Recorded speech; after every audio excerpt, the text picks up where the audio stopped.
Bonjour à tous, bienvenue sur Fan de Couteaux. Aujourd'hui, je vous présente une nouveauté de chez Kizer, le modèle Feist XL. En dessous, le Feist classique. Alors, le classique n'est absolument pas une nouveauté chez Kizer. J'en profite aujourd'hui pour vous le présenter puisque je ne vous l'ai encore jamais montré sur YouTube. Certains l'ont déjà vu passer sur Instagram. C'est un modèle, celui-ci, que je possède déjà depuis quelques années puisque, comme je viens de vous dire, ce modèle Feist chez Kizer n'est absolument pas nouveau. Ce qui est un peu original sur cette version, c'est qu'il s'agit d'une version exclusive que j'ai acheté sur le site Blade HQ aux États-Unis. Alors qu'est-ce qu'il a d'exclusif par rapport aux autres? On est ici sur un manche G10 jade ou naturel et on est sur une lame en M390, mais il existe tellement de saveurs différentes de ce modèle classique. Vous en avez en titane, en micarta, en G10, en carbone, des lames satin, des lames noires, des lames stonewash, acide stonewash, du M390, du 154 CM, du D2, du 14 C28N, bref, je n'en jetez plus, la coupe est pleine. Il existe tellement de variantes, de variations, de saveurs différentes de ce modèle Feist qu'il y en a vraiment pour tous les goûts. C'est un excellent couteau de poche. Y avait-il vraiment besoin d'aller nous présenter et de nous sortir une version XL de cet excellent couteau de poche? Je pose la question. Je vous donne quelques dimensions, histoire que vous puissiez situer les couteaux. On est sur une longueur totale sur le modèle classique de 16,5 cm. C'est un petit couteau de poche. On est sur une longueur sur le modèle XL de 19,5 cm. Et là, vous le savez, on passe ma barrière psychologique des 19 cm, qui, pour moi, est ce qui me fait dire qu'on n'est plus sur véritablement un couteau de poche. Alors, je sais que certains trouvent que le Feist fait un petit peu cure-dent. Effectivement, on est sur un petit couteau de poche, lame de 7 cm, alors que là, on passe sur une lame de 8,5. Je sais que certains d'entre vous ne jurent que par les lames de plus de 8 ou 8,5 cm, ce que je peux tout à fait comprendre. Maintenant, la philosophie originelle et originale de ce petit Feist, c'était justement que ça soit un petit couteau qui disparaisse fermé dans la main, qui disparaisse dans la poche, qu'on soit sur un poids-plume et qu'on soit finalement sur la définition même du petit couteau de poche. Et là, on passe sur un couteau qui est quand même bien plus massif, bien plus imposant, bien plus grand également, qui va être aussi bien plus lourd, forcément. Même si là, le poids, ça veut pas dire grand-chose, puisque comme je vous ai dit, en version titane, il sera forcément plus lourd qu'avec la version G10. Ici, celui-ci en G10 pèse 60 grammes. Donc vraiment, ça disparaît dans la poche. Celui-ci, avec ses magnifiques plaquettes carbone, pèse 92 grammes. Alors, c'est pas exagérément lourd, 92 grammes, mais il n'empêche que même fermé, c'est un peu plus épais, c'est un peu plus grand forcément, c'est un peu plus lourd également. Et je vois pas forcément l'intérêt qu'il y avait de nous sortir ce modèle XL, si ce n'est de faire le duo parfait. Peut-être y aura-t-il un jour un modèle L entre les deux, vous voyez, le S, le L et le XL, et à mon avis, ça pourrait, en tout cas, me correspondre peut-être un petit peu plus un modèle L plutôt qu'un modèle XL. C'est vrai que pour toutes les tâches du quotidien, petites tâches du quotidien, c'est généralement ce qu'on fait avec un couteau de poche, se couper une pomme, se couper une ficelle, se couper un saucisson, couper du carton, s'ouvrir une boîte, on reçoit un colis, voilà, on a besoin de couper du scotch. Honnêtement, ce Feist avec cette lame de 7 cm, ce Feist avec cette lame de 7 cm, me correspond parfaitement, même encore une fois, si certains vont trouver que ça fait un peu cure-dent, ça disparaît dans la poche, on ne sent pas qu'on a un couteau, c'est inoffensif, ça fait peur à personne, on reste dans le petit couteau de poche. Si vous vous faites arrêter avec un petit couteau comme ça, c'est peut-être un peu plus facile de se justifier que lorsque vous sortez un couteau de presque 20 cm avec une lame de 8,5. Celui-ci est franchement plus imposant, voire presque plus agressif avec cette lame noire. Encore une fois, ça dépend un peu de la finition de lame que vous souhaitez choisir. Mais voilà, je me pose vraiment la question sur l'utilité de ce modèle XL. Après, ça ne retire en rien sur la beauté du design, sur la beauté du couteau, sur cette construction quasi parfaite, sur ces plaquettes carbone, fat carbone, qui sont juste sublimes. Pour ceux qui sont abonnés à ma page Instagram, vous avez vu passer d'autres modèles de chez Kizer avec d'autres couleurs de fat carbone. Et c'est juste sublime. J'adore ces reflets, ces différents reflets, vous voyez, qu'on retrouve dans ces plaquettes. Alors après, si vous n'avez pas le violet, il existe du vert, du jaune, du bleu, du rose, enfin vraiment, il y en a pour tous les goûts. Mais je trouve que ça rajoute un petit côté original et un petit côté classe au couteau. Alors après, avec cette lame en stonewash noir qu'on aime ou qu'on n'aime pas, j'aurais peut-être préféré une lame satin. Là, on est sur une version haut de gamme, hein, quand même, du modèle Feist XL. Ouais, j'ai du mal avec ce nom. Puisqu'on est sur un acier 20 CV, il existe une version en micarta avec du 154 cm qui va bien évidemment être un petit peu plus accessible financièrement, voire peut-être même un petit peu plus user-friendly, un petit peu plus utilitaire que cette trop belle version, j'ai envie de dire, avec ce magnifique manche carbone et cette lame noire Stonewash. Je vous ai ramené à titre de comparaison, on va parler du Feist, hein, vous avez compris que celui-ci, on reste... c'est gagnant, voilà, on reste dans un super design, on reste dans un super couteau.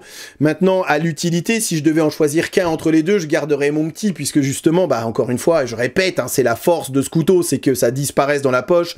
Je vous ai ramené le F5.5. On est sensiblement sur la même taille de couteau, on est sensiblement sur la même longueur de lame. Après, on est sur deux couteaux à la philosophie totalement différente, comme vous pouvez le voir.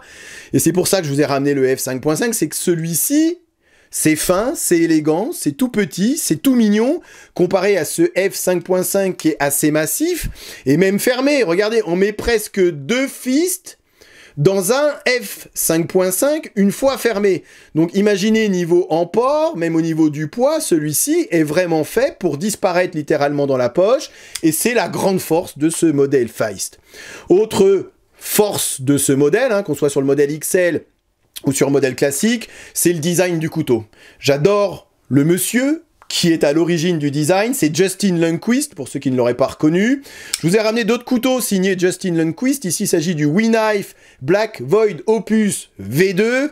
V2 parce qu'on est sur une émouture symétrique, alors que sur la V1, on était sur une émouture chisel. Excellent couteau.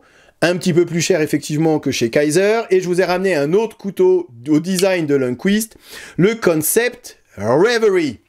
Et ce que j'aime bien avec ces designs de couteaux, c'est ce côté... Alors, simpliste, c'est pas ça, c'est minimaliste, élégant, simple, et je l'ai souvent dit... Lorsqu'on parle de coutellerie, less is more. Ça sert à rien d'en faire trop. Parfois, la simplicité est mieux que la complexité. Ça sert à rien de faire des manches tarabiscotées, des manches tordues. Celui-ci, on serait presque dans le un peu too much pour du Justin Lundquist avec le Reverie, vous voyez.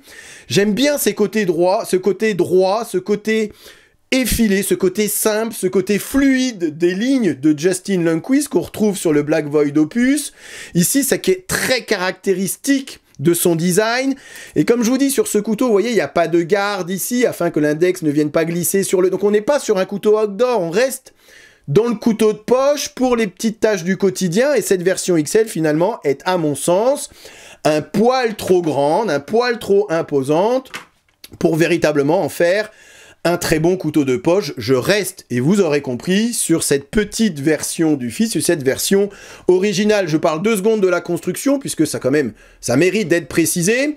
On est sur des platines, hein, que ça soit sur la version, allez, on va parler du nouveau, que ça soit sur la version XL ou sur la version classique, vous voyez, avec des platines en acier inoxydable qui sont fondues à l'intérieur alors ici du carbone, ici du G10, ce qu'on retrouvait d'ailleurs sur ce F5.5, un couteau que je classe parmi les meilleurs couteaux de l'année 2022.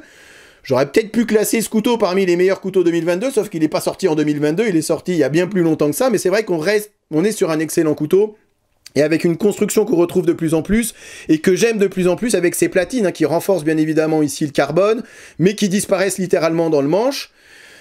On voit qu'on est sur un couteau un peu, alors je veux pas dire un couteau old school, hein, mais un couteau peut-être un petit peu plus vieux à cause du clip poche, puisque c'est vrai qu'à l'époque, les clips poche avec un port discret, c'était pas ce qu'il y avait de plus répandu, et c'est vrai qu'aujourd'hui, toutes les marques sortent des couteaux avec des clips poche, avec un port hyper discret, ça devient la norme, et c'est comme ça qu'on voit que ce couteau, finalement, est peut-être un peu plus moderne dans sa conception, à cause de ce clip, que cette version originelle. Après, on reste toujours sur un liner lock, des platines qui ont été ajourées afin de réduire le poids du couteau, et je terminerai là-dessus.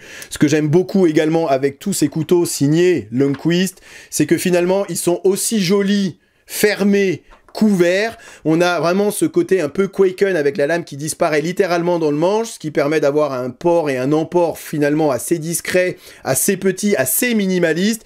Et c'est ce côté minimaliste ouvert, c'est ce côté minimaliste fermé du couteau que j'adore avec les designs Lundquist, que je préfère encore sur le Fist par rapport au Reverie. Comme je dis ici, c'est presque, on bascule presque dans le côté too much. Et après ce système d'ouverture, encore une fois fidèle à Justin Lundquist, on est en général sur des front flippers, ce qui permet d'avoir une lame sans ces horribles quillons Sumstud qui viennent se foutre dans la bouffe, sans ces horribles flippers sur les flippers qui viennent en dessous. Alors certes, le flipper va servir de garde au couteau, ici, comme je vous ai dit. Il n'y a pas de garde, effectivement, l'index, si vous plantez votre couteau, je sais pas où vous voulez, risque de glisser un peu, voilà, faut faire attention, hein. Mais bon, en tout cas, esthétiquement parlant, en tout cas, on n'a pas ces horribles flippers, on n'a pas ces trous où certaines fois la bouffe peut se foutre à l'intérieur, donc j'aime beaucoup ces front flippers. C'est vrai que parfois, certains ont du mal à les ouvrir. Honnêtement, ça demande juste un petit peu d'habitude. Moi, j'ai vraiment jamais eu trop de mal à ouvrir des front flippers. C'est vrai que ça change un petit peu. Ça demande souvent, vous voyez, sur les petits modèles comme ça, un petit coup de poignet, histoire de faciliter l'ouverture. C'est vrai que c'est pas forcément l'ouverture la plus facile. Un petit coup sur le flipper et ça s'ouvre tout seul. Là, ça demande peut-être un petit peu plus d'entraînement, un petit peu plus de dextérité.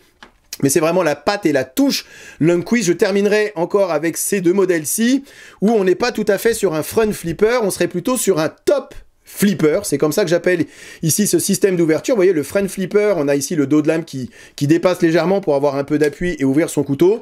Alors que là, il n'y a rien qui dépasse, ça se passe vraiment sur le dessus du couteau, donc top flipper. Et ça marche aussi très bien sur le Reverie. Voilà, c'est vraiment une touche, une patte, une signature visuelle des couteaux signés Justin Lundquist. Vous aurez compris, j'adore ce designer, j'adore ces couteaux, je trouve qu'il y a vraiment une fluidité dans la ligne, une simplicité, un côté minimaliste que j'aime beaucoup et qu'on retrouve bien évidemment dans ces deux modèles signés Kizer. Voilà, je vais m'arrêter là. Je vous remercie d'avoir regardé cette vidéo et je vous dis à très bientôt sur Fan de Couteaux. Salut! Présentation, comparaison avec d'autres modèles et test de coupe en fin de vidéo comme d'habitude. Ok, allez, voyons voir ce que ça donne. Rasoir. Encore une fois, les goûts et les couleurs. C'est simple et efficace. Je suis faible, j'achète. Il n'y en aura pas pour tout le monde.